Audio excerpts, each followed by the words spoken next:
This is Dean Lamb, and you're geeking out to Gear Gods. This is Clayton from Archspire, and you're geeking out to Gear Gods. This is Toby from Archspire, and you're geeking out to Gear Gods.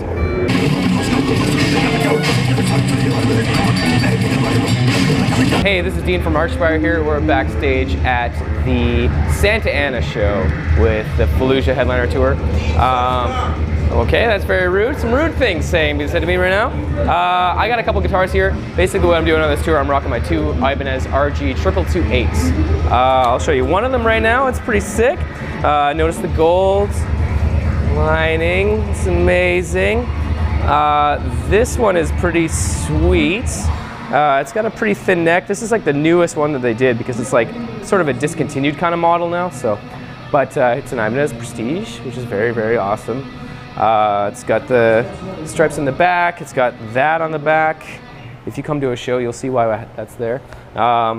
It's also got a couple of these Seymour Duncan Blackout 8s in it, and those are pretty sweet. I find them a lot clearer than the EMG 808s, so it's pretty sweet. 27-inch scale. All the specs on this guitar are just on their Ibanez website, but it's pretty sweet. I play this, and then I've got my Line 6, just the body pack here, just the beat to shit G90 wireless system, which is killer. I think everybody pretty much uses these, so it's a pretty sick system. It doesn't really ever give me any problems. That's my main, and then my backup is basically just the same kind of stuff, but it's a skin flute. It just doesn't have that same case.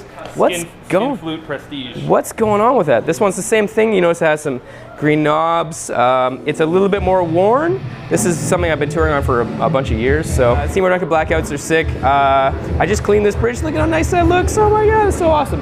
All the same kind of stuff. This is the older model. The neck is a little bit thicker, but I still really like it. Also string gauges. This one's got an 80 and then a 59 to 10. And then my other one has a 74 and a 59 to 10. So those are my guitars. Hey, my name's Toby Morelli. I play guitar in Archspire, and I'm here to talk about my guitar and the stuff that I use on tour. So this guitar I just picked up the other month. It's a Ibanez Prestige RG 1527, and I've done just a couple little things to it. I've added these cool white knobs, so I think they look kind of neat. And then I've replaced the stock pickups with Seymour Duncan Blackouts, active pickups. I find that just have a little bit more of that ballsiness, you know, playing like death metal and stuff. It cuts through a bit. Actually have on order another set of passives because I want to give those a try too. The Nazgul and Sentinet pickups. I'm gonna get those in white. So I haven't played passives in years. I just want to, you know, try something different. Go back to you know, what I used to kind of use. So that should be kind of cool. Also, this is very important. Piss.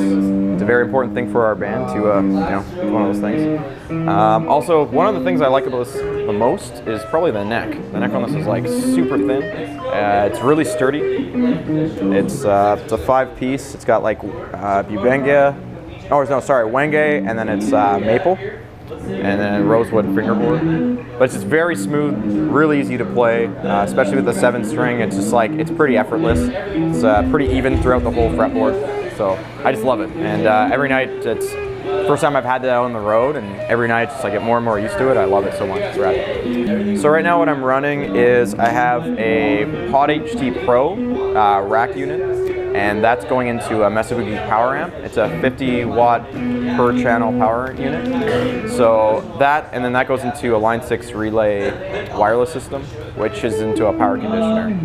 And the thing behind that is just kind of, I like the sound of tubes, but I also like modern, like, you know, digital kind of processing.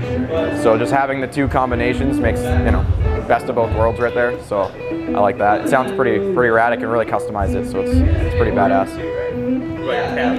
A cab, and I'm using a Mesa Boogie 4x12 rectifier cab. It has vintage 30 speakers in it, so pretty standard, really good for playing aggressive music, for metal, death metal, everything. It's got good mid-range, good bottom end, so it's like the perfect sturdy cab for touring and playing death metal. I play 7, Dean plays an 8, and originally how it worked out when Dean had joined the band before me, and the songs that they started writing were just on a 7. and Dean ended up happening to get a hookup from a buddy that had an 8, and Dean just thought it would be cool to try an 8 string. So then when I had joined the band, I had a 7 string on order, so we just basically, he just happened to have an 8, I happened to have a 7. So there wasn't anything very specific then about us, we didn't really like brainstorm, who's going to play what, or should we be an 8 string band or 7 string. It just worked out that way. But with our playing, what we've done is, for the 8 string side of things, we've had it like for doing like harmonies and stuff. We noticed like more versatile for doing like lower. We can go obviously have lower end for that, but it's nothing too crazy where we've mapped out this insane kind of formula for the 7 and 8. It's just how it worked out. He got a rad deal on an 8. I already had a 7 in the works, so but we just kind of kept it that way. I keep wanting to play an 8, but every time I keep going back to the 7. So maybe egg. So maybe by the next demo I'll mess around with an 8. So we'll see. Just a 4-channel foot switch with a volume that's on the line 6, and everything else is just in our patches. So like that's where it gets a bit more teched out. So we have like you can have different simulated amps. We have like I use a couple different noise gates within those patches to make those really tight stops. A couple different EQs, and then my lead channel I keep it pretty simple. Just use like the digital delay, a bit of reverb, nothing crazy, but it's all within the pod, so that's where it gets a bit more, on the tweaky side.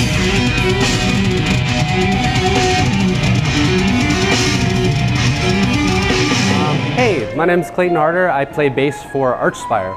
On this tour I've been using 2 basses. The first is an MTD Kingston KZ6 fretless.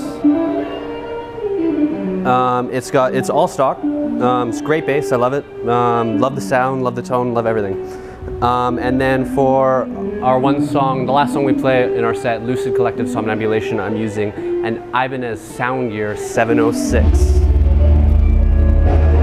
And it's a great bass. It's probably my favorite bass that I've ever played, just for the feel, how it plays, and the tone. It sounds great for something that's not too expensive.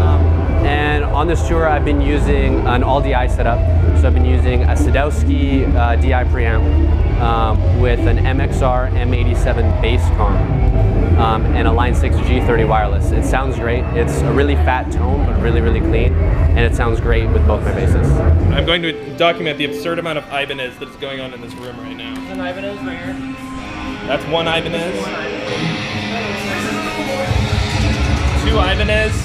3 Ibanez. Fucking Ibanez for days.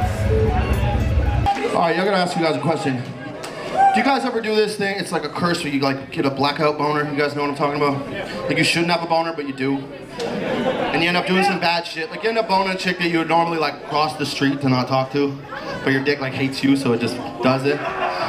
So anyways, this was a situation with this girl. I wouldn't call her girl. It's like if Shrek made out with a nail gun. That's kind of what she looked like. Just like fucking gross. If most girls like have a pussy, she had an alley cat. That's how gross this chick was. Anyways, so she calls me today and I'm like, what the fuck does she want? And she's like, hey, I didn't know that you were in a band with my son Dean.